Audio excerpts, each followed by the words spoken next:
Hello, everyone, and welcome to another episode of Chicanery. I am your host, Danny, and of course, we have JT. Hello, we're back with another episode, and this time we're doing a recap of the 12 hours of Sebring. Yes, it was a Sebring weekend this past Saturday, and there is quite a bit actually to get through the week, so I suppose not a whole lot of time for dilly-dallying, and we'll kind of jump straight into it. But first, a word from our sponsor, Home Field Apparel. Home Field has entered the thrilling world of motorsports with the Hendrick Motorsport Collection, which is available to pre-order now. Based out of Indianapolis, you likely already know Home Field for their high-quality, officially licensed collegiate apparel. You probably also know that they have more than 180 schools on their roster, so there's a little something for everyone. I mean, seriously, they even have my local Division II school, Wayne State University. Given Home Field's storied legacy and throwback college apparel and their relentless commitment to quality, moving to racing apparel seemed like the next logical step, and that's reaffirmed in their meticulous approach to designing the Hendrick Motorsport Collection. Iconic logos, legendary drivers, and unforgettable moments, this collection is a celebration of the golden era of NASCAR. Here at Victory Lane Vibes, we're super excited to get our hands on what Home Field has cooked up. Their collegiate wear is second to none. And in concert with some of the most legendary drivers and one of the most legendary teams in NASCAR history, the Hendrick Motorsports Collection is a banger. To learn more, visit www.homefieldapparel.com. Their online storefront is easy and convenient to navigate, making it that much easier for you to proudly represent your favorite drivers and relive NASCAR's glory days. And be sure to use promo code VLV24 for 15% off at checkout on your first order. Again, the Hendrick Motorsport Collection is available to pre-order now. Use promo code VLV24 for 15% off at checkout on your first order. And thanks again to Home Field Apparel for supporting this podcast. So I guess first thing to kick it off is that because this is Mobil One's 50th anniversary, basically the Mobil One sponsored teams were running some shade of gold. I'd argue what the Corvettes were running was a little bit closer to a dull bronze, but well, we'll get to that. But yeah, so the Corvettes, the Pratt Miller Corvettes, I guess I should specify because there is a customer team now. The 01 Cadillac, and the number 14 Vasser Sullivan Lexus, the standard GTD car, ran its usual livery. And for the first time, if you lived outside of the United States, then IMSA live streamed the race on YouTube, which is super duper fun. I'm not going to beat the dead horse of broadcast rights and how garbage they are, but certainly given that the IMSA.tv website is absolutely Byzantine, I hear it was quite an improvement. I mean, I thought it was a good idea, but I mean, I know there is some people that before we sat down to record this, scrolling through like Twitter, I had seen somebody say that, oh, it was out of the box thinking by IMSA. And I'm just going to have to say, no, it was not. There have been several racing series who have been streaming their races on YouTube for well over a couple of years now. IMSA is simply just late to the party. No other way to put it. That was not a groundbreaking, revelating thing, to be honest. It was a good decision. However, they're a bit late because, again, other series have been doing it. Hopefully they continue to do it, though. And personally, I think a lot of racing series, specifically like sports car racing series, should stream their races on YouTube. I mean, a lot of them do. Sometimes it just depends on whether or not you can actually access them and they're not, geo-blocked and stuff like that. But whatever. Yeah, and that's the thing. This is certainly not new. Certainly, when part of how I got super into Formula E was because those first couple seasons they streamed them on YouTube. Now, sadly, they have caved to capitalism, and so they don't anymore. But they do still stream the practice and qualifying sessions, which is fun.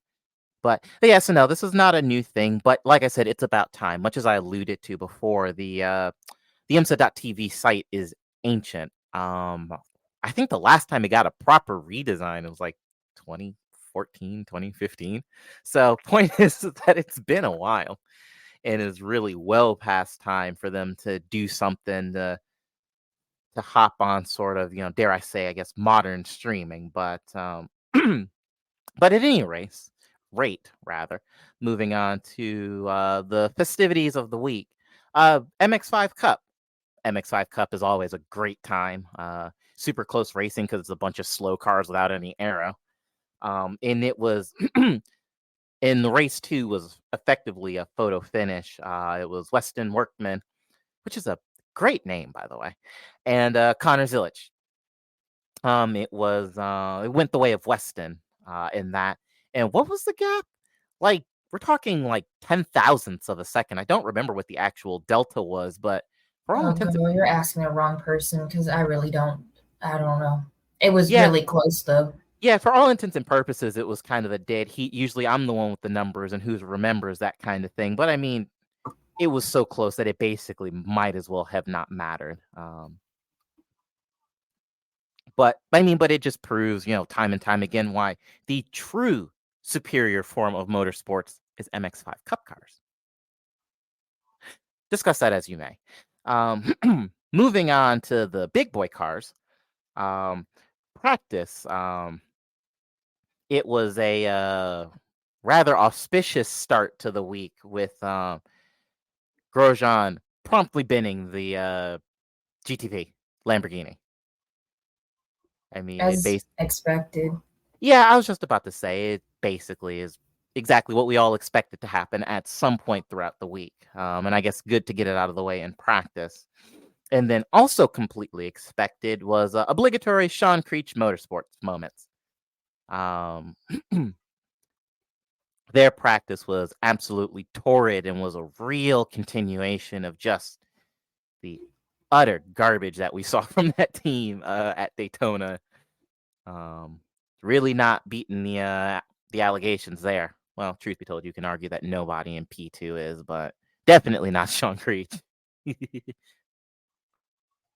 Not at all.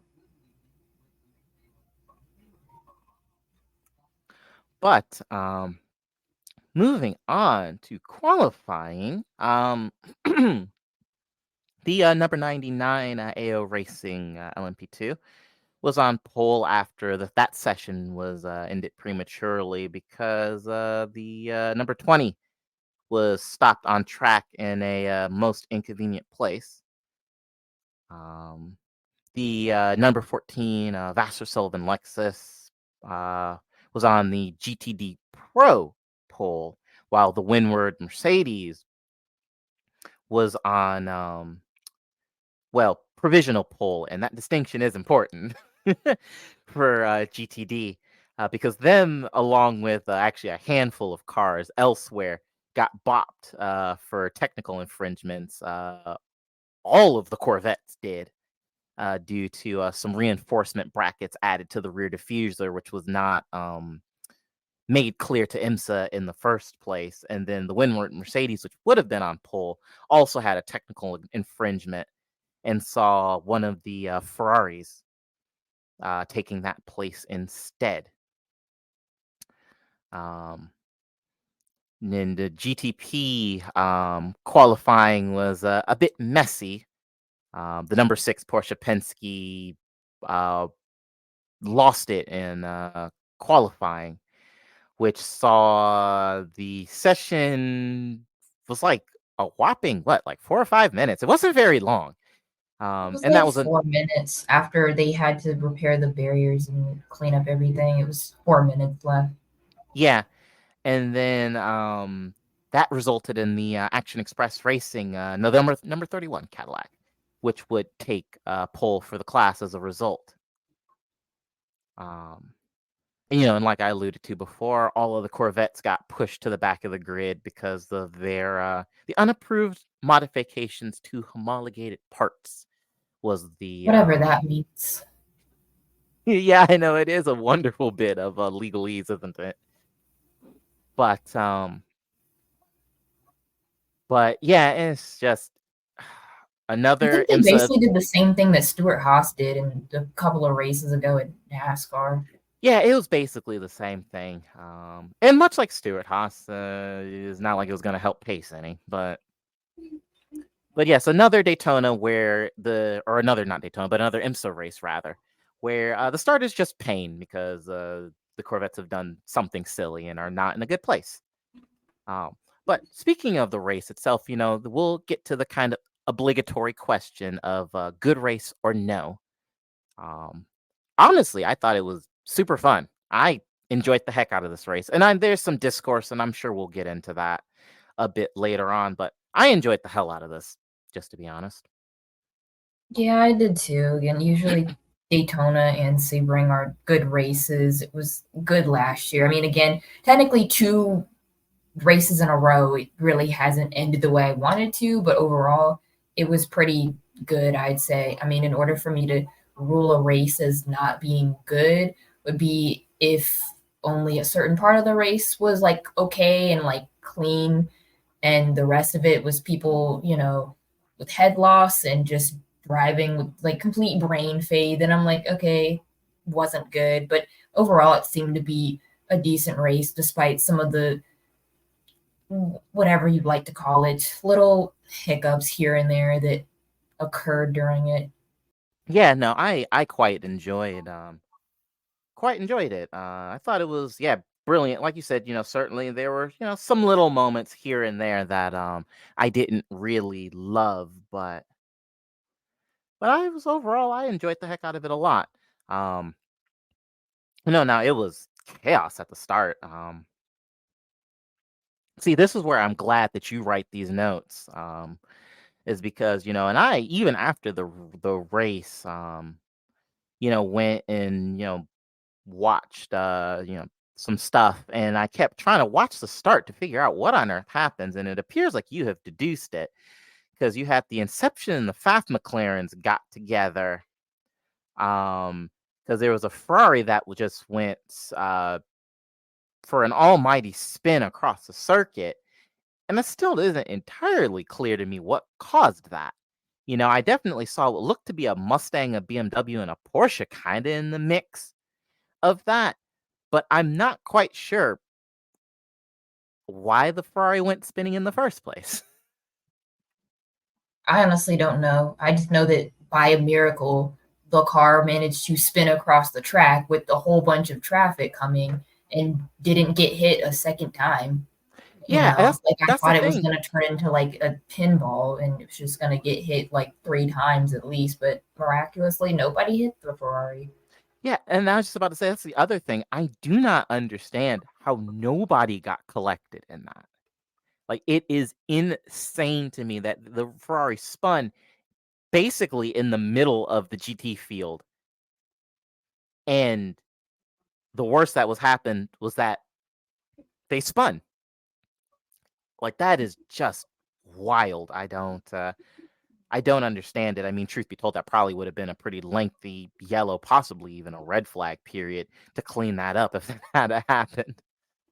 But yeah, it's just nuts. And like I said, I've watched replay upon replay upon replay and still couldn't tell you who started that. But moving on to the pain corner, Corvette, this car continues to suck, frankly. Um, the one of the AWA Corvettes yet again had some electrical issues. It was deemed an alternator issue this time, and it was the number 17 that dumped at a whopping lap 2. And now, of course, if you flash back to the Daytona race, then you will remember that it was the same car, in fact, had significant issues that basically meant it couldn't take the start at Daytona. So I'd be curious to know what's going on there. And to be fair, also one of the Pratt Miller Corvettes, I believe was the number 4, had some issues where it was basically dead and stranded on the circuit as well. And that car went as far down as something like 8 laps for them to fix that. Now, the FAPS, Dooley, what was that tweet that you made? No, very bad, no good day. I don't remember, but it was very funny, and it should be the episode of this the Because it was show. like the name of it's like a like kids book. Like I was like Pfaff Motorsports and like the terrible, horrible, no good, very bad day. Yeah, well, that was very much the day. Of course, they got bonked around a bit at the start, with the Inception McLaren, and then Klaus Bachler also hit them. So it was it was another really rough day for the Pfaff Which Motorsports I don't boys. know what was going on with Klaus Bachler, but he was driving a little bit worse than he usually does. I mean, to be fair, some Yeah, other people were also doing the same. So I don't know if it was just something about this weekend. yeah, I couldn't tell you either, but yeah, there were lots of questionable incidents, and I couldn't even begin to tell you why. But at any rate, The the why Sean was Mercury was in retrograde. That's why everybody was driving the way they were. yeah, it has to be that because it wasn't a full moon. We're actually at half moon status right now. But at any rate, yeah, the Sean Creech Motorsports antics continue apace. Stopped off the track a few times early on, and I live tweeted from the podcast account at VL Vibes Podcast the 12 hours this year, and it took every last ounce of self control to not go obligatory Sean Creech off or somewhere, because as funny as I think it is, the pod account is big enough that I probably shouldn't be poking that particular beehive, but it was very much a thing.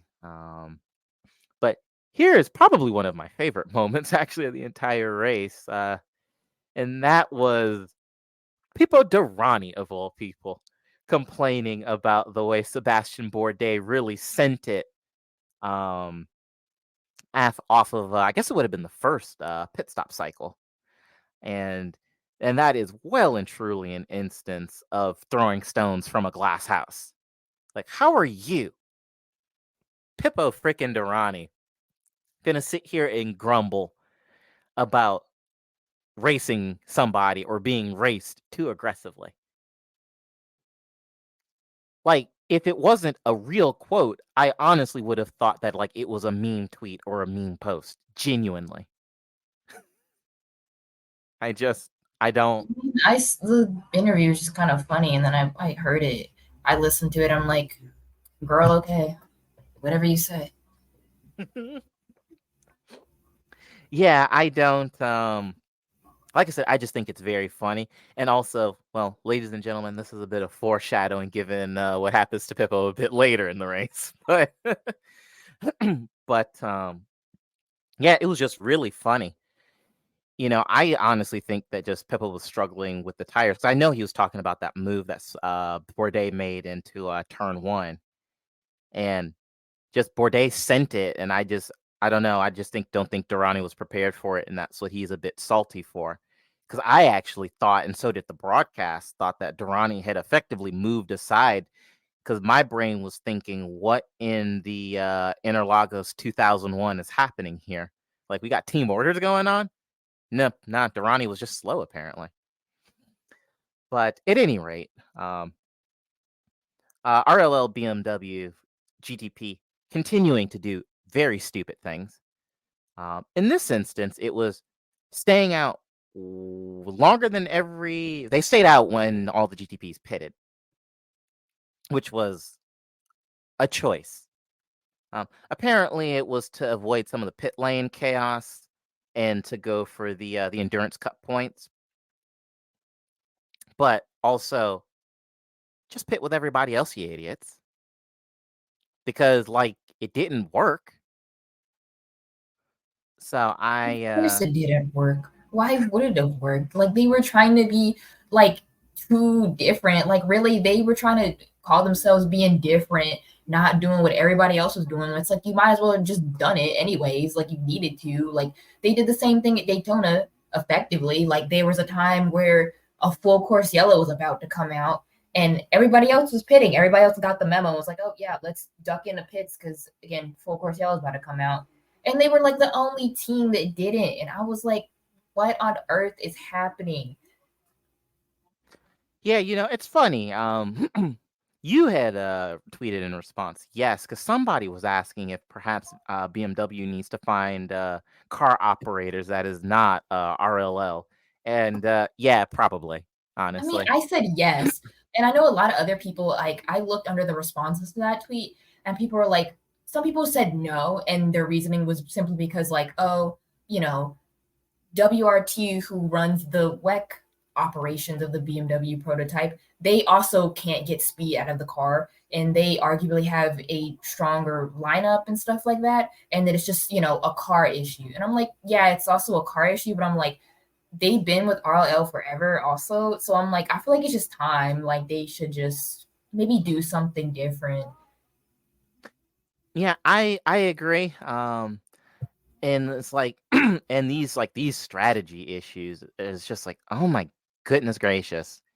Don't get me wrong, splitting strategy can work. We've seen Pratt Miller use it to brilliant effect. Split the Corvettes on strategy, and at least one of them should cycle to the front, and it basically always happens. Granted, something takes them out of contention later, but that's besides I the mean, as point. far as it goes with BMW and trying to do different strategies, they are 0-2.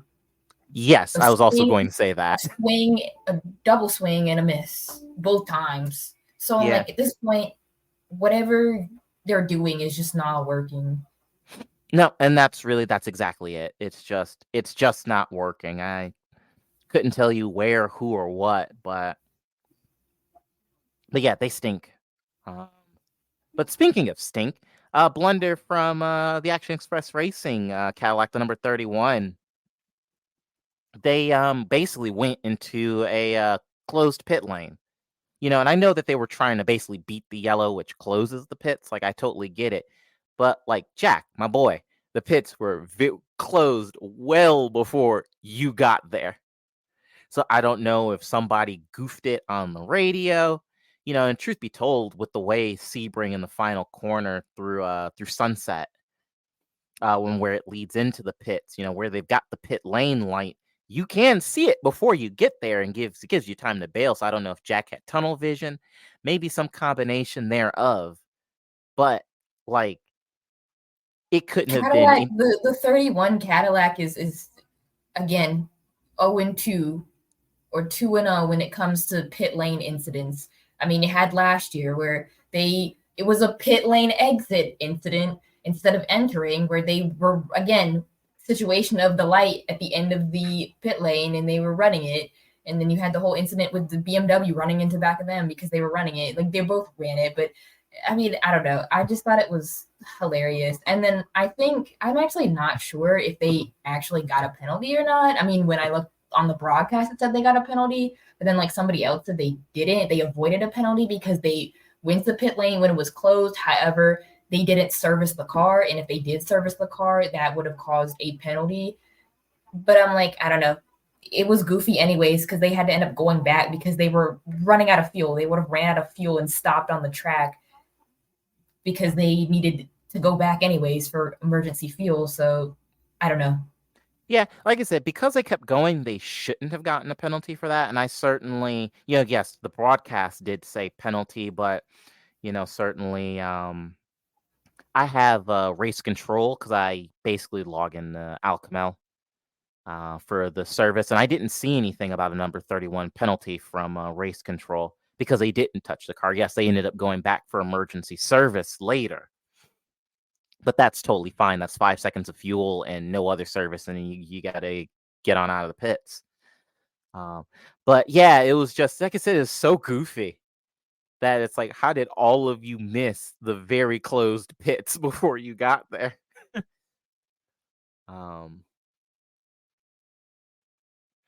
But yeah, and then additionally is that, certainly during the daylight hours, the afternoon hours, is that the number 31 struggled mightily at times just with the handling of the car. The track temps were kind of all over the place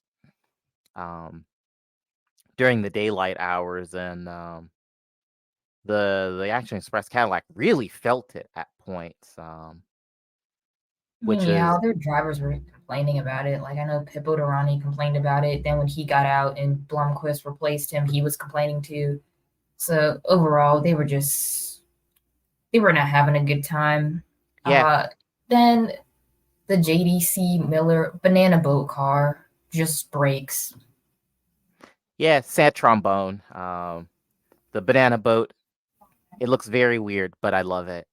And yeah, it did. It broke. Nobody, no word. Was there any word? I didn't see any reason listed for what killed it. I'm assuming probably something driveline related because that's usually, particularly why the Porsche breaks. But I don't know. yeah, I follow one of their drivers. Maybe they said something about it. I just missed it. yeah,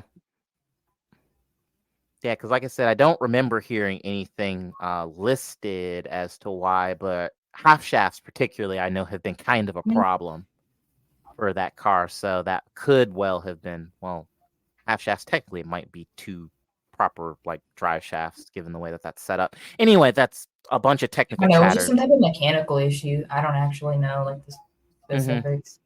Yeah, I may well go have a look and then I'll insert an editor's note about why the car broke, assuming I'm wrong and that it wasn't driveline related. Um, but moving on, again, here's the point where that little bit of foreshadowing reappears, is because Derani binned the Cadillac. It was contact with In the spectacular fashion. yeah, it was kind of a wild accident. Yeah, he was going for an overtake on a Ferrari 296. It was one of the GTD cars. And it was a bit of wheel-to-wheel contact. He basically flipped into and almost over the barriers. There were some folks, that got video posted on Twitter, and it's like, do you realize how close you were to dying?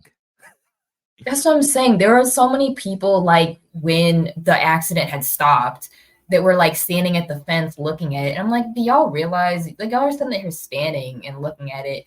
It's like y'all were like literally 3 feet away from almost becoming a part of a Final Destination movie scene. Yeah, like it's wild because I mean, the safety cell and held up brilliantly. Pippo was okay. But I mean, it was just a shower of like tires and carbon fiber. And it's just like carbon fiber, when it breaks, it can be kind of sharp. And it's like, so it's wild, but I'm of course very thankful that nobody was hurt. Um, so, I know there was a lot of chatter about, who and what for that incident. Personally, I think Pippo had a bit too much dip on his chip when he tried to make that overtake.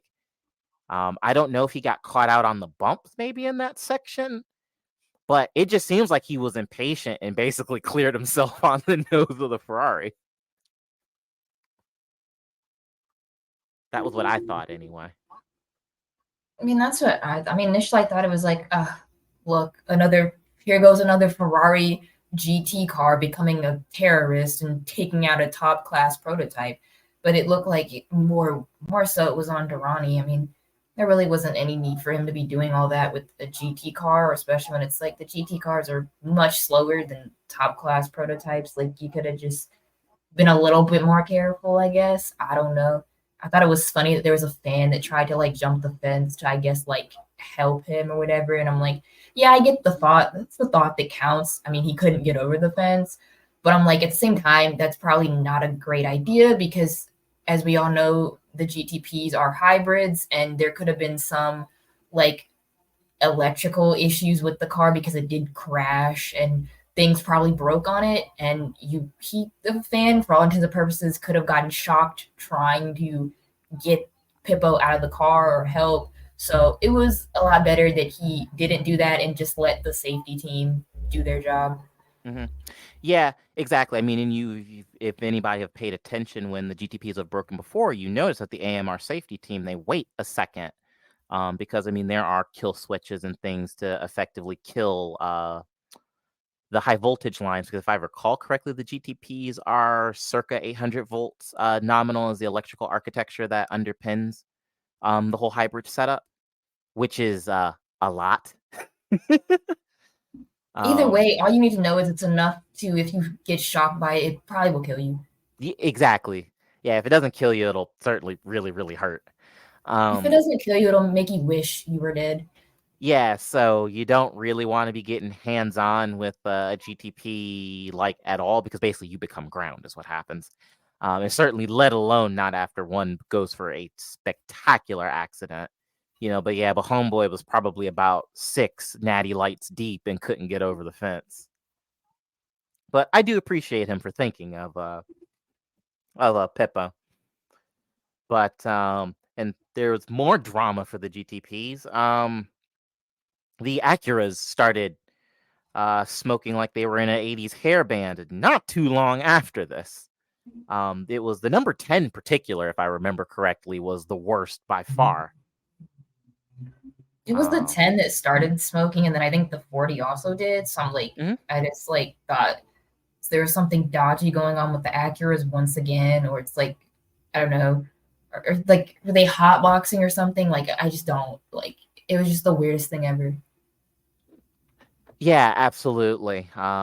Yeah, it seemed like it was a little tough to tell because nobody really explained what. And speaking of 6 beers deep, I don't know what it is, but why I don't understand why Wayne Taylor always sounds like he is drunk as hell when they interview him at these races. I don't understand it, but it's very It might be odd. a combination of just like he doesn't talk that much, and then his accent. Yeah, I guess that's distinctly possible, but it does. It's Because he always has so. that like distinct accent that white South African people have. Hmm. But But yeah, he like I said, nobody ever really clarified what the issue is, but it seems like maybe like excessive oil pressure, and it was kind of pushing oil up and out. Now, interestingly enough, I thought some funky mess was going on potentially, because it's worth noting that because there's less rotating resistance, because there's less oil in the engine, the Acuras effectively got faster as the result of this mechanical issue. Um, and so I'm like, great, we're gonna have Daytona 2 Electric Boogaloo going on here with the Acuras. The cheating Acuras. Again, yes, it was very funny but very odd. Um, but yeah, they both smoked a bit, but then I know the number 10 took some extended time in the pits that dropped it back. I don't know if they ever fixed the number 40. Um, but yeah, it was like I said, they smoked like absolute chimneys, and I guess for another recurring issue, the rear end of the Mustangs just keep exploding. It's hilarious. Because the rear diffuser, well, it wasn't the trunk lid this time, it was the rear diffuser that went bang, and I think as a result took the trunk lid with it. But that caused a late full course yellow. And yes, there were similar issues with rear bodywork at Daytona. Clearly Ford has not quite done something correctly because I think it's basically the low pressure vacuum when the cars are nose to tail, and I think that is what's causing the rear bodywork assemblies to just spontaneously explode. I just thought it So was super funny how it just like the diffuser just popped off and we're just left on the track. I'm like, okay, that just happens. Like it just fell off like that. Like is somebody gonna do something about that? yeah, I know the way it fell off. It's kind of like when you die It in a was so video game. comical. Yeah, when you die in a video game and you drop loot, that was the way the Mustang just dropped its rear diffuser. Yeah, because it was very funny. And yeah, it was on track for a remarkable amount of time before they issued a full course yellow to get it. Um, but yeah, but like I said, they really need to work on that because, like I said, it really does. It feels like that low pressure area is kind of the problem, or the vacuum actually that it creates with the cars being nose to tail is what's creating those issues. But what was purely a skill issue was Fred Makowiecki absolutely annihilating Catherine Legge in the number 66 Gradient Acura NSX. Like, you just see them basically coming out of sunset, and just a Penske, like, just, I mean, basically just doored her is what happened. It was a huge hit. I initially thought it was like the 20 LMP2 car that was involved in it because they were like I think they like spun out and were like at the like pit entry, and I'm like, okay, was the contact from this LMP2 car? And then the replay showed it was from the Penske. Porsche just drove straight through them, basically, just sent the car into outer orbit, and then the 20 LMP2 driver just loses it on their own for whatever reason. I don't know. It was just kind of weird. Yeah, I think they locked up trying to avoid the Porsche on Acura melee. And then that was how they lost it. Because it looks like, actually, funny enough, a bit of heads up driving from an LMP2. It looks like he saw what was coming and was like, let me not be a part of this, which immediately makes him better than like the entirety of the rest of the LMP field. A self-aware LMP2 driver, we love it. We stand that on this podcast. Yeah, and so just didn't want to be, and so figured that spinning was a better alternative, and then instead of turning it into some odd menage a trois. But but yeah, it was just like so dumb, such a dumb accident. You talk about LMP2s. That was an LMP2 ass crash. Like genuinely. Like that is something that I would expect to see an LMP2 do, but no, it's a prototype. And to be fair, we've seen this before. I talked about it last year with the BMW annihilating the Corvette right at the end at Sebring last year. But yeah, it's just so dumb. And then, of course, no further action, which is so funny because even the broadcast was like, what do you mean no further action?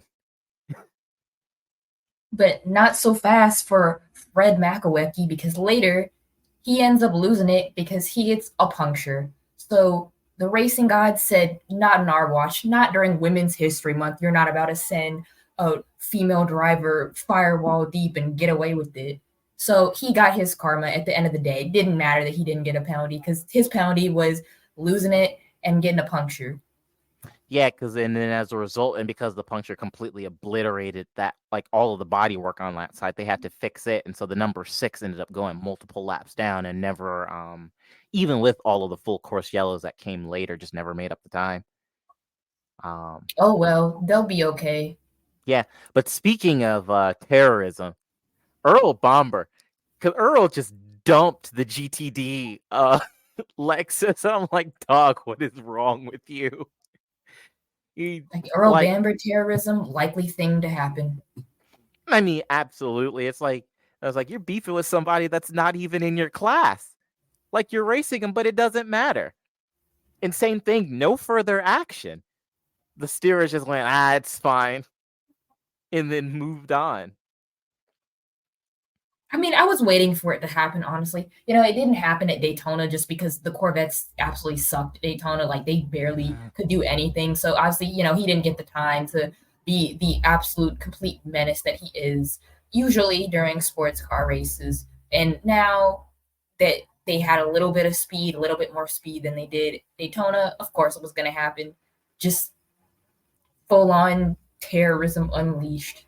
Yeah, exactly. And I guess kind of an honorable mention for terrorism is the Mercedes that actually punted the number 3 Corvette out of third for position in class.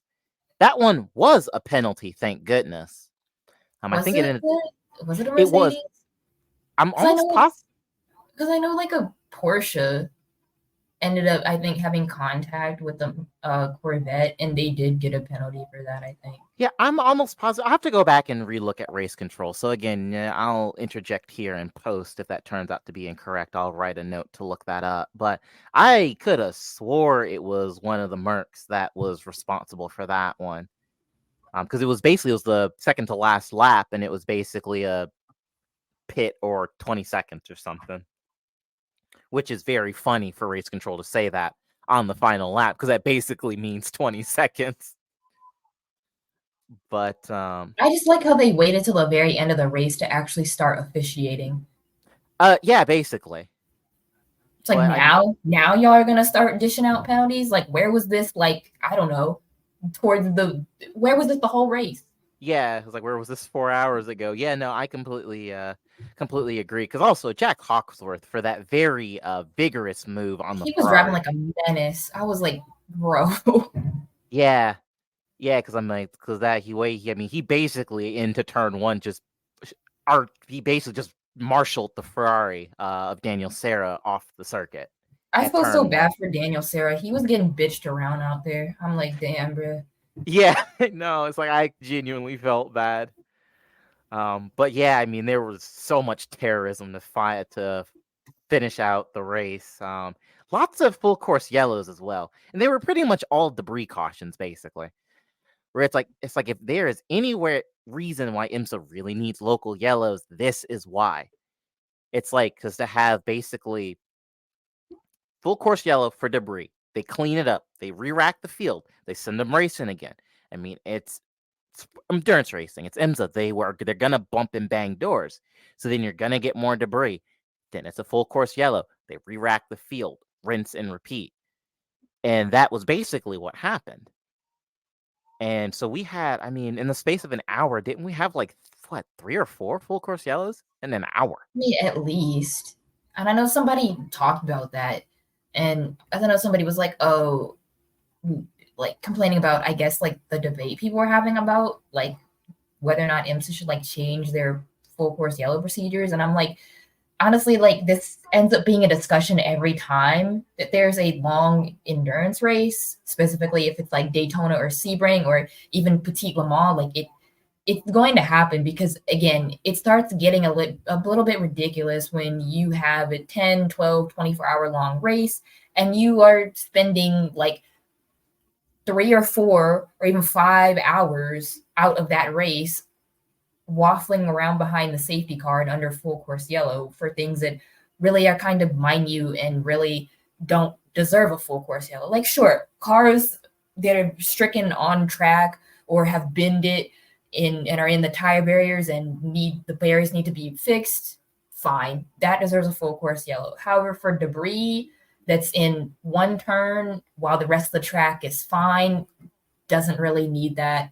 And honestly, I don't think I see IMSA changing it because there is some element to it that is like an entertainment factor. Like they do like that entertainment like factor that you get from having a full course yellow and then the field gets bunched back up. Everybody gets close together again after they've been spread out through green flag runs, and then the chaos that comes on restarts and stuff like that, especially towards the end of the race where things get a little bit more urgent. Like, yeah, they kind of like that. So I mean, that's kind of like the NASCAR aspect of IMSA kind of jumping out. So I'm like, because they like that entertainment factor, they may or may not change it. However, I could be wrong. And you could effectively, I mean, I still believe that it's possible to bully them into fixing it, into changing it as soon as, like, if you just say it a bunch of times and they'll get tired of people complaining about it, then they'll fix it.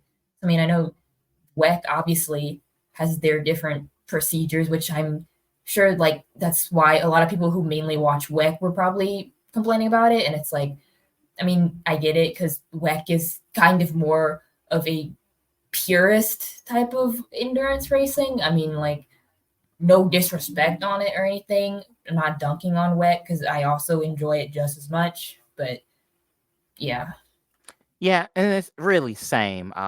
It's one of those things, I love me some IMSA. I've said it time and time again on this show and even on the main show, really, I started with NASCAR, but really it was the American Le Mans series. That was really what got me started with motorsports. So I like this dumb sport and I will forever rep it. But there are times where it's like, okay, well, your local yellows here would be really nice. Like the laps are long enough. Just have a guy run out and go grab that piece of debris and then go run back, to a safe, like, Marshall post or something. But yeah, no, certainly bunching up the field, it is fun. There's no doubt about it. So I get that too. But so I see both sides of the coin. I am personally in the camp of, okay, well, we should probably do something about this because this gets a little bit silly.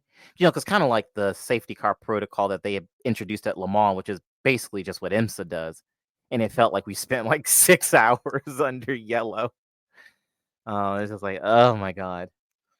But yeah, but I mean, it's broadly speaking, I think it's a very, very minor nit to pick. And what is otherwise, I think, a phenomenal product. And case in point actually is Louis Deletraz and Sebastian Bourdais and the almighty tussle late in the race for first in class and first overall. I mean, like I said, I said it on the pod account, but that stuff, I think, for me, it's peak endurance racing. The two prototypes, the class of the field slicing through traffic and, basically made the better man win. To me, that's cinema. It is just phenomenal stuff. And now, of course, it ended up being, death, taxes, and Acura for things that are inevitable because the number 40 Wayne Taylor Racing with Andretti, such a terrible name, Acura would end up winning GTP. I mean, the name is pretty clunky. Yeah, it is. I mean, I figured that they would eventually be better. I feel like, honestly, that little period that they had at Daytona where they weren't good, I'm like, yeah, I'm flourishing in this now, basking in their demise now. But once they figure out everything that was going on, I'm like, yeah, it's probably going to be wraps because they have pretty good people on their lineup. So, and it was wraps. It was. But in LMP2, it was the number 18 Era Motorsports LMP2, which I don't know. We talked about it a little bit off mic before we got started, but I feel like they should just be handed a participation trophy because, frankly, they're the only competently run entry in that class. Like, don't get me wrong.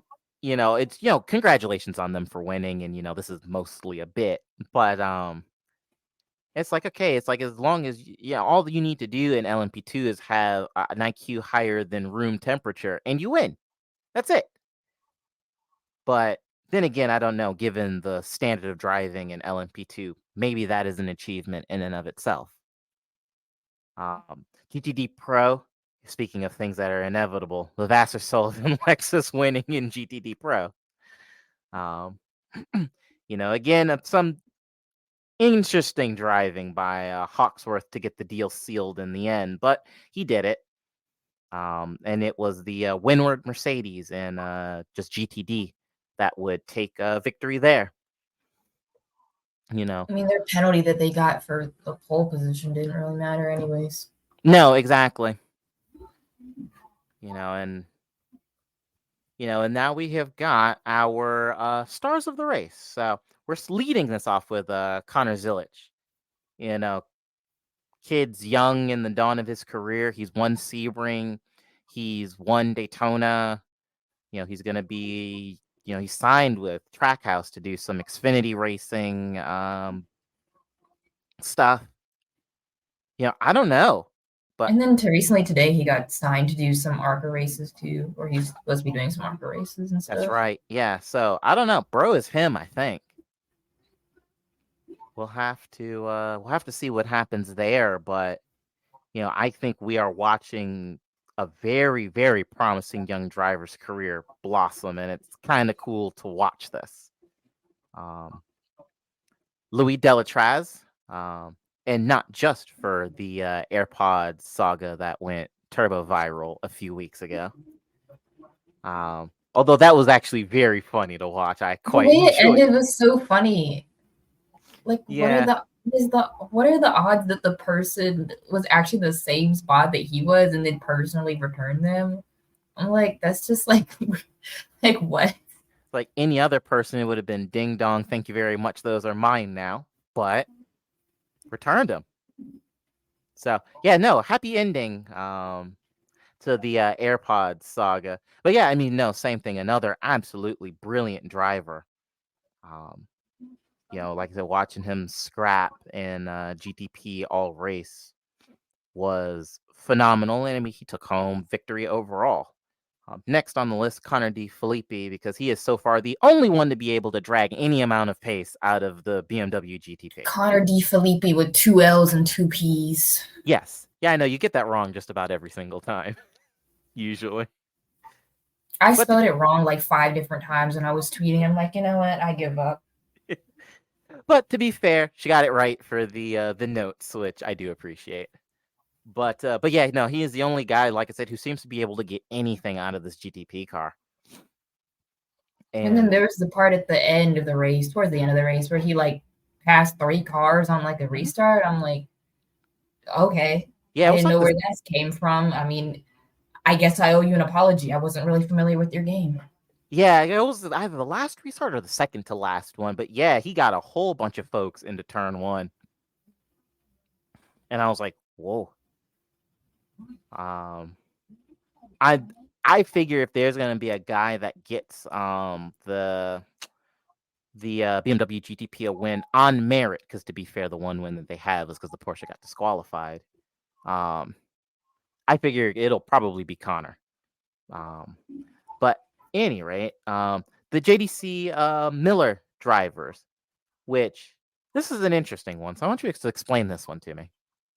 Well, I'm initially saying this just because like they actually had like very decent pace. Like usually like what I suspected was going to happen, because I know at Daytona during like the practices and stuff like that, they were pretty quick. And then what had happened was as the race went on, they were quick in like practice and qualifying and stuff like that. But when it came to the actual race, they kind of just like slowly fell off and were nowhere. And then this race for Sebring, kind of the same thing. Like during practice, they were quick, and then like it kind of kept up. I'm like, okay, I'm not gonna get too hopeful, because I feel like, you know, the same thing might end up happening. They're quick in like practice and stuff like that, then fall off during the race. But they actually seem to be like they did decent up until the car broke, obviously. And they also, strangely enough, the customer Porsche teams seem to be the only ones to be able to figure out the tire wear issue that was going on with the 963s. Because I know, I mean, we'll get to that in a little bit, but tire wear was a huge issue for the 963s, specifically like the rear tires. Like the tire wear was some nasty. It was like you would get into the stint, and because I know at least like, because there was a nice little battle that we did mention like towards the beginning of the race between like Dane Cameron and Jack Aiken, and like it was good. And I'm like, obviously it was on a restart and Dane was up front, and I'm like, yeah, this is great, but slowly he's probably going to start dropping back because the tire wear was again pretty quick. It was nasty, and that did happen. And they seem to be the only teams. The Porsche customer teams seem to be the only teams that somehow figured it out, or, you know, something like that. They weren't getting as like, they didn't get bit by it as hard as the factory teams did. So for that, I'm giving them a star. Yeah, absolutely. So next on the list, you had Julian Andlauer. So yeah, I mean, he showed up during the end of the race. I mean, I think like he did spin out or something, but he was making some moves. So I'm like, can't go wrong with that. And I mean, he did do well initially, and I think he was with Proton or something at the WEC race, the first one in Qatar, and he actually pretty much like showed out there too. So I wasn't really too shocking that he was showing out here. And then finally on your list is Hunter Elrea. That's all. It's a little bit of a tongue twister. I can never quite get that one out in one go. McElrea? Yes, thank you. Yeah, I feel like he honestly was a little bit underlooked out of all the drivers that were on this list. Like a little bit more under the radar, because he did make up some positions and did pretty well in LMP2. But again, I guess like you said, the only bar you have to clear of being an LMP2 driver and being competent is just not crashing at people and do whatever, like just be competent, really. But I'm like, I don't know. I think he did well, especially being that this was like only his second time in a P2 car. I think the first time was Petit Le Mans or something like that. Yeah, exactly. So no, I understand certainly why and it's cool to see him running in IMSA. 'Cause, he ran in Indy Next um quite a bit before moving on. I was hoping to maybe see him in an Indy car one day. Not quite sure if that's still on the cards, but I guess time will tell. But now for well, sometimes this is my favorite, but this is going to be probably my least favorite segment for this one. But it is the struggle bus and lost at sea teams. This is pain, just like abject pain. But at any rate, Pfaff Motorsports, their atrocious string of luck continues apace with no end in sight. It feels like Yeah, if it I don't can know. go wrong, it has gone wrong. I mean, it's just Murphy's Law for them. And I mean, it's unfortunate I have to say this with a Pfaff Motorsports flag behind me that you obviously cannot and will not see. But, I honestly, sometimes I was like thinking, I'm like, you know what? I wonder if they regret switching manufacturers. Because I mean, yeah, the BOP was kind of mid on the Porsche GT3s, but at the same time, like, could it have really been any worse than this? Because honestly, I'm like, maybe y'all should have just like toughed it out and then just stayed with Porsche, honestly. Because I don't know if McLaren was the move, even though I'm like, the McLarens did struggle at the beginning of the season, just in general, all of them did. Uh, because again, new car issues. So I honestly thought that after they figured out whatever was going on there, that they would be kosher. Because the McLarens actually didn't do too bad at Qatar. Like they actually, I don't know, did they do too bad? I think they actually might have done horrible there too. But I'm like, I thought that they probably would have figured it out, but I guess not. Yeah, they were just at Qatar, from what I remember, they were distinctly mid at Qatar. Certainly nothing to write home about, but not abjectly awful. But I guess moving on, we have as we mentioned before, the factory Porsche GTP team, the Porsche Penske. Yeah, tire fall off was just such a problem for the factory team, and I don't understand how the factory team can't seem to wrap their heads around it. But the customer teams are like, oh yeah, and are for a large point in the race were running quicker than the factory team Porsche Penske as a direct result of which it's very, very silly. I mean, ultimately, the seven, they got a podium. They didn't do too bad. However, again, they were still getting bit with the tie. I think as the race went on, they slowly figured it out and it was less of an issue for them. But initially, towards the beginning of the race, it's like, yeah, they didn't have that figured out at all. They were, again, they were getting bit with that pretty hard. Mm-hmm. Yeah, and to be fair, track temps falling a little bit once it got dark also helped them. But now to the one that pains me the most, Corvette. Your beloved Corvettes. Again. It sucks so much. So, of course, they started at the back of the field due to the whole, basically, they didn't tell IMSA that they were putting a part on the car. And that shuffled them back. But within about the first hour, the number 3, I do believe, had worked its way up to the front of the field. And that was with only one full course yellow in that span, which I'm like, okay, well, Corvette is clearly cooking. They were Until not. they weren't. The number 4 had some mechanical issues again. Then the number 3, just funny enough, as the day progressed, the number 3 seemed to just run out of steam. Pratt Miller, credit to them, they pulled a few strategy blinders to get the car, cycle it back up towards the front, and were keeping it at the very least within touching distance of a podium. And then got annihilated at like literally the end of the race. Which saw to it that there was nothing. And in fact, I can't remember who was in the car. who was in the number 3 for that final stint? It might have been Antonio Juncadale. Garcia. Oh, was it Juncadale? Yes. And he just Your parked it. beloved man, Danny Juncadale. Yeah, and he just parked it at the end, basically, and what was just resignation and a pretty apt summation of the way that the day has gone.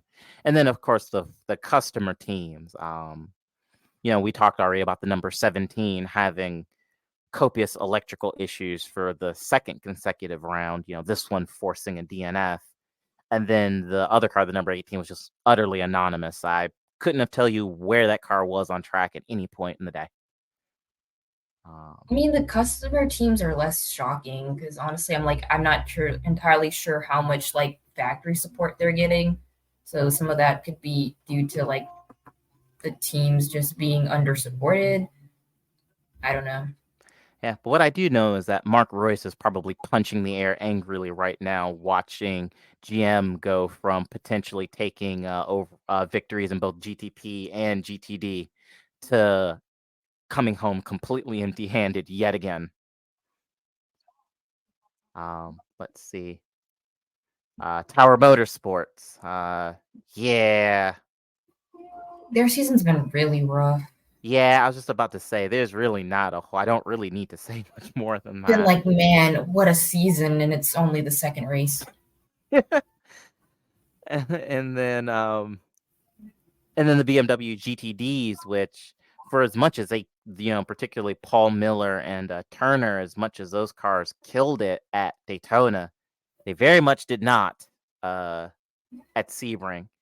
So I don't know if it was just the kind of funky track temps and the high humidity, but the BMWs were not happy here,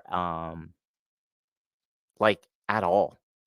I mean, some of it I thought was maybe that penalty that they got initially back at Daytona after the Rolex, and it was kind of like the similar thing that happened with Acura, Meyer Shank, how they were kosher, they were everything up until they got that penalty after the Rolex race ended, and then kind of just fell off into obscurity as the season went on. So I'm like, maybe that's what happened there with them. I don't know. I'm probably inclined to say maybe not, just because Ferrari didn't seem to fall off. So No.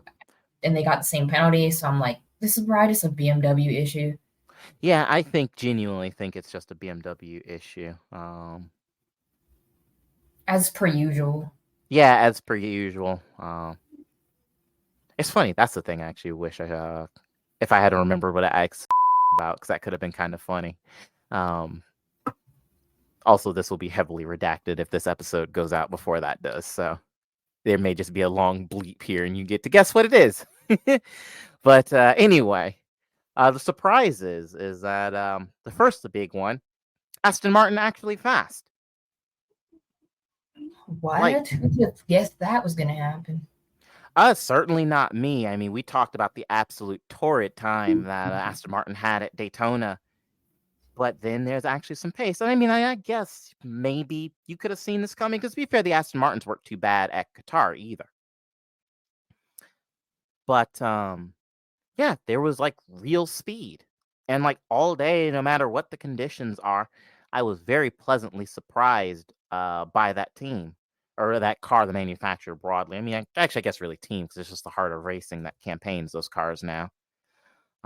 But yeah, no, pleasantly surprised. Then Devlin DiFrancesco in the Lamborghini, the number 78 Lamborghini specifically. Again, not horrible, and I realize that sounds like damning with faint praise, and I guess it kind of is. But that's not entirely how I intend it. But no, his stint, and just wasn't bad, which was a pleasant surprise. We've talked about it a little bit already, but the banana boat Porsche was quick and was at one point running quicker than the factory cars until it broke, which was not exactly an expected result. And even despite the fact that they absolutely bungled it on strategy and that cost them, the RLL BMW, like, they had genuine race pace, which is surprising, but a pleasant one. As much as I enjoy kind of making fun of the BMWs, it's cool to see them actually find some pace. Ditto a positive surprise is the GTD Pro Mustangs. They're finding their feet. Now, granted, as a ardent Corvette fan and watching the Ford GTE program terrorize that class for like 5 years, part of me will still tap dance on the downfall of Ford. But they're finding their footing in with this new car. And again, same thing, just generally the uptick in pace was encouraging. But probably my favorite one out of this was Grosjean in the Lambo. Like, homie unlapped himself the hard way. And that car had been struggling for pace basically all race. And then Grosjean says, actually, and then goes and catches the leaders in GTP, gets his lap back, then fights off the leaders in class basically until they pit, and then drives off into the distance. When we have made fun of Grosjean quite a lot on this show, and for good reason, I think. But I thought that was genuinely super duper impressive to do that, and to do that in a car that had been pretty appalling basically all race. Like, I don't know where the pace came from, but he found it. Good for him, honestly. Yeah, genuinely, I'm about it. I mean, don't get me wrong, he'll do something Brain did in Long Beach. So, like, I mean, you don't have to worry. He'll, cause a massive pileup or something at the fountain. But certainly for this, I was pretty pleasantly surprised. And ditto surprises, Sean Creech, the same thing. For all the memes, they somehow managed to pull a P4 out of their ass. I'm not really sure how they managed that. I think it was like one driver, honestly, that was carrying that. I mean, I don't know. I can't even believe I even put them on there. But I'm like, I realized that they had finished P4. I'm like, well, I guess I'll give them this. Like, they're not that bitch or nothing, but I'll give them that. Okay. Yeah, exactly. I was like genuinely shocked at the race results in Sean Creech's P4 in class. But good on him for figuring that out. But let's move on to the fun part. And that is, of course, let's start a dialogue. So we have a few of these.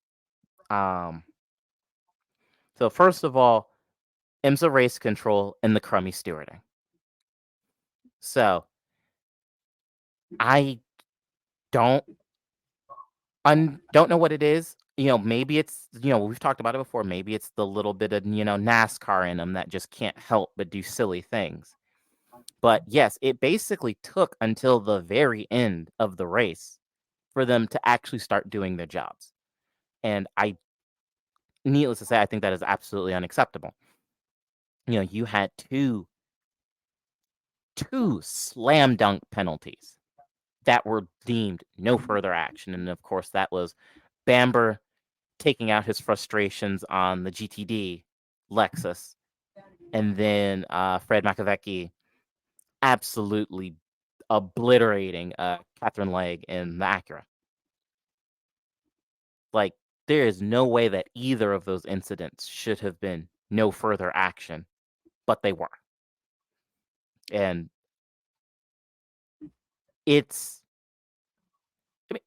easy to interpret that as kind of a fly in the ointment, especially when the rest of the race was so good. But I think that is a very, very big one personally. So I don't know quite where you land on that spectrum, but I mean, I know there are people that are ready to like write the race off completely as being not good because of like the stewarding that IMSA was doing. But I'm like, at the same time, like I feel like the race was so good despite that. I mean, it is, obviously something you can't ignore, especially with how egregious it was during this race. But I'm like, I feel like that's just like a standard complaint I always seem to have with IMSA. Like, it seems like that's just a common thing with them.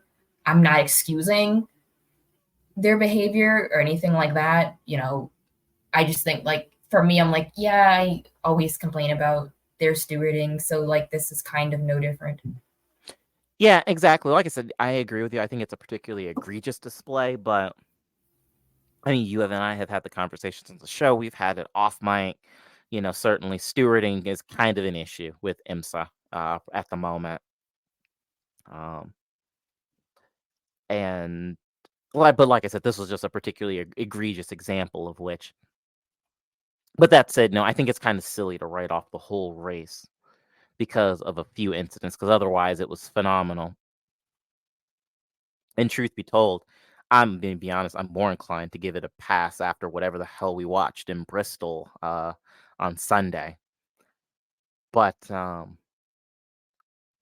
anyway, the next big thing is the full course yellow / safety car procedures and just the debate that continues to rage. The big thing is, everybody feels like there are too many full course yellows and that they're too long and that they're superfluous and so on and so forth. Is IMSA ever going to adopt virtual safety cars? I figure probably not. We touched on this a little bit before, but like I said, I don't know if even we need virtual safety cars. I honestly just think local yellows would be enough. Just, okay, turn, whatever, fix, okay, single file, slow it down. Yeah, their local yellows, like slow zones, I feel like would suffice, especially for like having full course yellows for debris cautions. Like, I think that you could just easily just make it where, again, like you said, single file, and like you're slowing down, do these certain areas so it can be cleaned up, and then you can just go back to racing and not have to go through that whole process. Yeah. Yeah, because, and especially the way that, they bunch the field up and then they wait a few minutes, then they pit, each class individually. And it's like, full course yellows, especially the quotes normal yellows, are a half an hour, 40 minutes. And then, even the, short yellows are still, 15, 20. And like I said, it just, yes, it does bunch the field up and it makes the restarts exciting, but it saps so much of the energy out of the races when you're basically having to do this and bunch the field up. So, and then next, on the thing is, the rough driving standards or, lack of etiquette, particularly after basically having his race and a shot at a podium ruined. Danny Hukandaya was very upset for obvious reasons. Let me be perfectly clear. I think he equated it to, like Forza or iRacing, which is very funny, but very true. Yeah, I don't know what it is. I know the cars are super close and super competitive. I know the GTP drivers can get a little frustrated by the GTDs having their own scraps. But yeah, but it seems like drivers are getting very punty and very sendy. And it's one of those things where when it works, and like nobody, ends up spinning off the circuit, everybody looks like a hero and it's great racing. But then you just look like an asshole when it all goes wrong. And I mean, well, we saw that with Pippa. It's like, okay, well, congratulations, Jack. You basically cleared yourself on the nose of the Ferrari because you were being impatient. And I mean, and lots of general sentiments about that generally throughout the race. There can be hard, close racing, but there does come a point where it tips into just like silly and dumb. And I think we're reaching that point. I mean, you had Hukandaya, like, he made a tweet, and like, I mean, he's being pretty mad in the tweet. Basically says, quote, "Full dive bomb, missing apexes by a mile is the new rubbing is racing, right? Period. Okay." And then another period.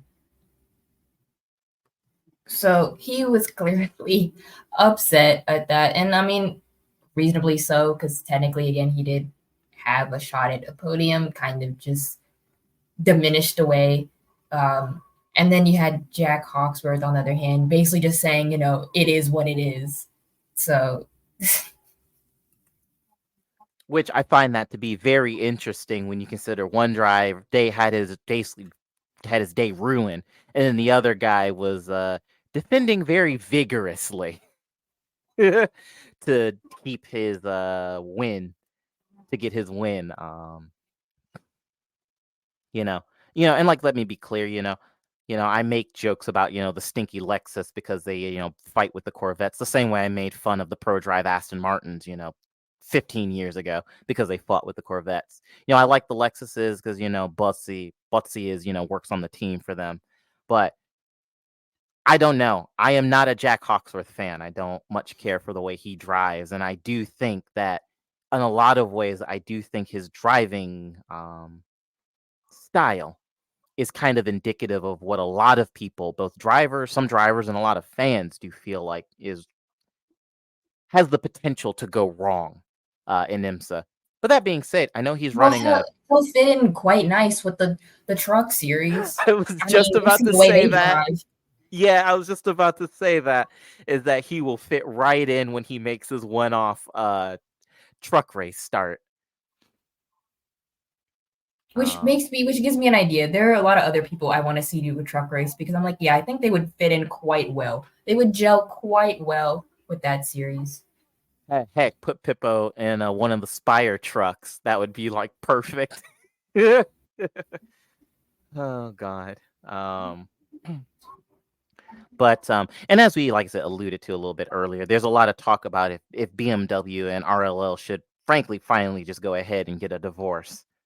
For the prototype program. And I resoundingly yes. RLL has had a checkered history at best of finding speed.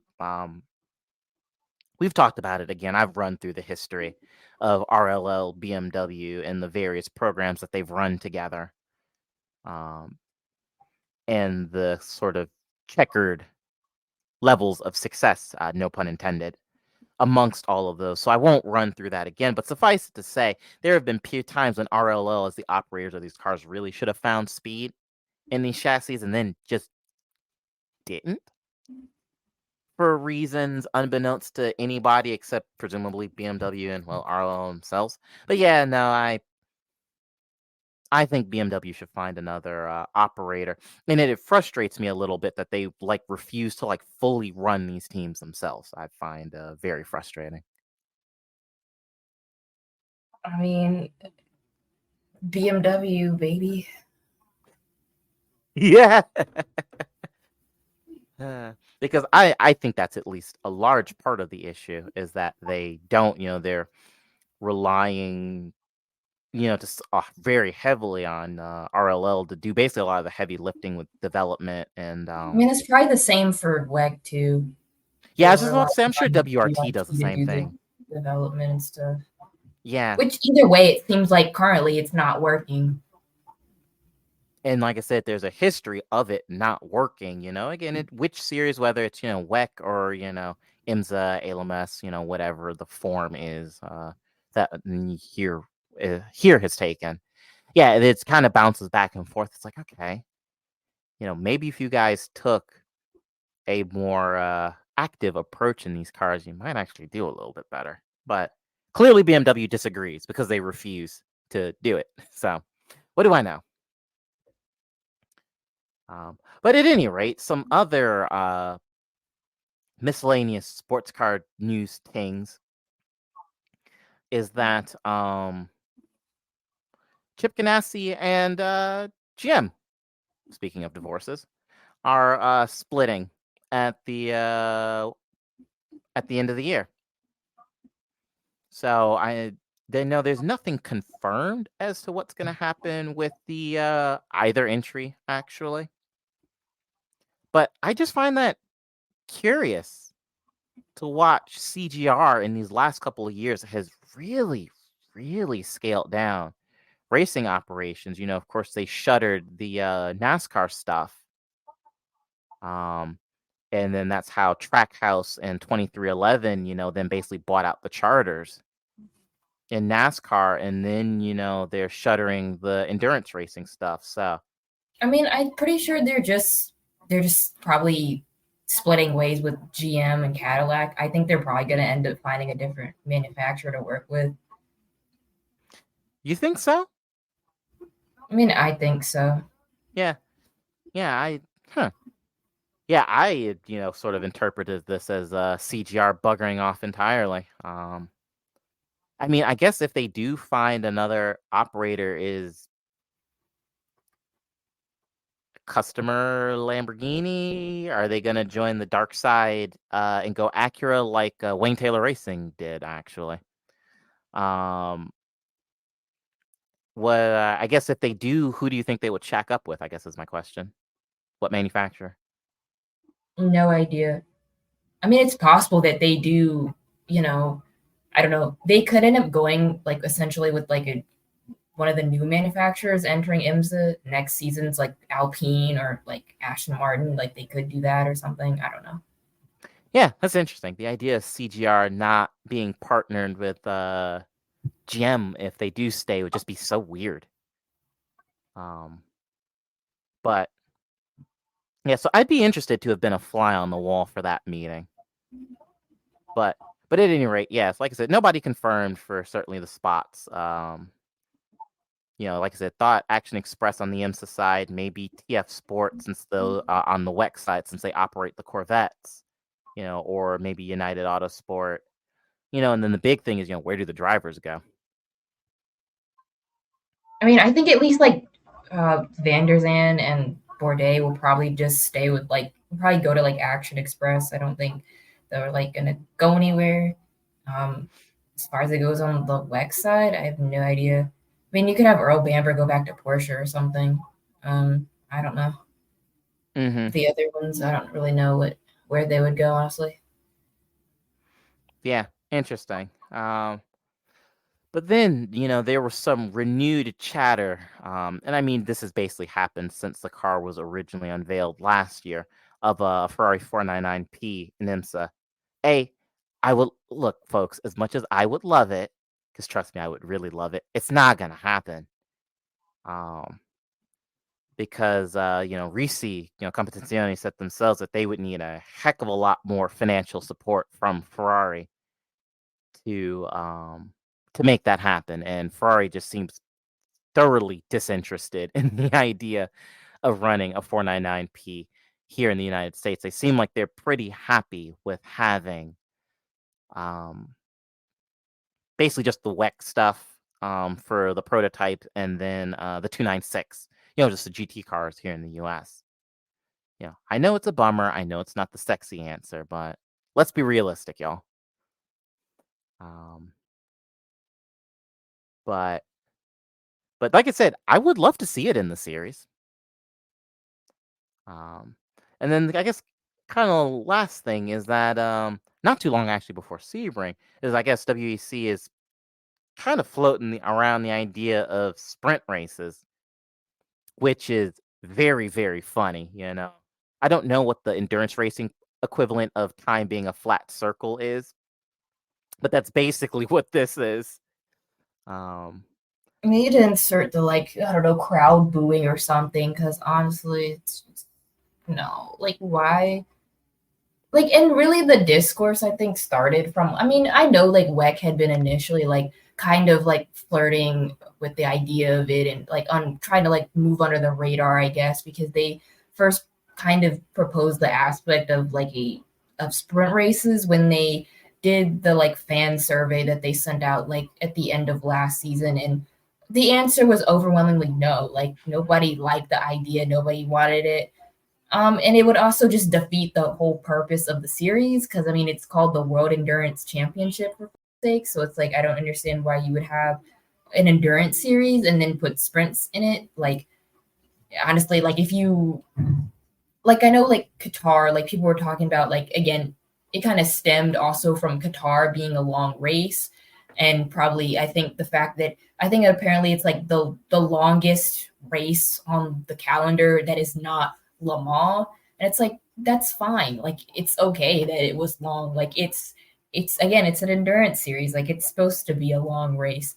And it's like, if you don't like that, it's like, then it's just endurance racing is just not for you. And that's okay, because, you can watch IMSA, because IMSA does endurance racing and they do sprint races, which it's like, technically IMSA is IMSA. Like, there's nothing in their name that suggests that they have to stick within the confines of strictly having endurance races, so they can, dabble in having both enduros and then sprints. And it's like, maybe that, again, it's probably just like not something that's for you. And again, like I said, nothing wrong with that. That's fine. Everybody has things they like and dislike, and different racing series that they both like and dislike and all that. But I do not think that sprint races belong in the World Endurance Championship. But knowing how the FIA and company like to play, they'll introduce the sprint races. They'll make an announcement saying, we're going to introduce sprint races coming in 2025, 2026. And then it'll end up being a complete honker of a concept. Like, teams won't like it, drivers won't like it, fans won't like it. And then they'll reverse their decision after getting negative flack from it. So basically, it'll just be like sprint races in F1 where everybody hates them then, right? Basically. Yeah. I mean, I still haven't quite figured out what the point of the sprint races are in Formula One. Neither have I, and I don't think anybody except the folks in the FIA know what the point is. But at any rate, yeah, I honestly agree with all of that. You hit pretty much every point that I otherwise would have. Yeah, I mean, it's it's fun. The sprint races are and IMSA runs. I mean, they're a whole barrel of fun. I love them to bits, genuinely. But WEC is a very, very it's a completely different kettle of fish. I know that seems silly when the cars are all broadly the same, but the way that series run, I mean, it is a true endurance racing series, and I do think it defeats the purpose just a little bit to start introducing sprint races. I mean, and truth be told, I honestly think IMSA just really fills that niche. So I don't think it would be, even if WEC tried, I don't think it would be even half as good as the sprint races that are run in IMSA, genuinely. So it's an interesting idea to float. I guess if they do it, I'd watch and be curious to see how good or not good it is. But I don't know. It feels like if you want a whole bunch of sports cars running sprint races, it feels like we already basically have a series for that. And like, just go watch an IMSA sprint. But also, it's really weird because I wonder, part of me wonders if maybe to some extent, if there's some, frankly, some alarm bells sounding at WEC a little bit, and I guess the FIA at large. Because there was all of this talk these last about 5 years of IMSA and WEC are really deepening their ties, unifying the car regs, and all of this stuff. Like, that was the whole point of the Super Sebring weekend, was kind of a celebration of WEC and IMSA. But then first Super Sebring dies, and now WEC is trying to, I say, steal the thunder, but now is looking to introduce sprint races. It's like, what's going on here? Like, are mom and dad fighting again? It's like, is that what we're watching happen? I don't know. It's, while I don't think, let me be clear. I'm not saying that, WEC is going to, fall into the ocean tomorrow. But what I am saying is that WEC is making some moves that I genuinely think we might want to watch a little bit going forward. It's like, are we about to get into an endurance racing, a series war or something? I don't know.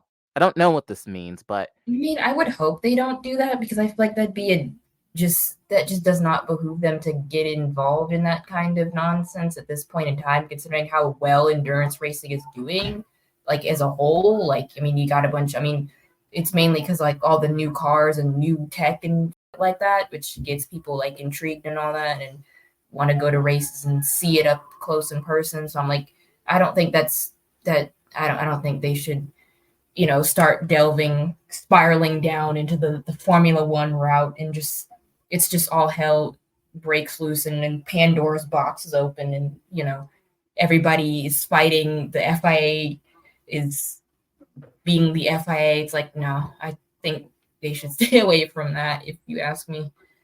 Yeah, I completely agree. And like I said, I don't know that that's what's going to happen. But like I said, it feels like almost like the way the two series are starting to split off again, right as we had gone through all of this work to do the opposite, just strikes me as a bit odd.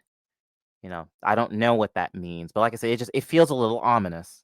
I mean, I'm not shocked that the Super Sebring weekend kind of went away, because I think some of it. I mean, I guess maybe it is, because I think the part of it is just like WEC doesn't really want to play second fiddle to IMSA in that weekend, so they're like, no, we're gonna do our own thing.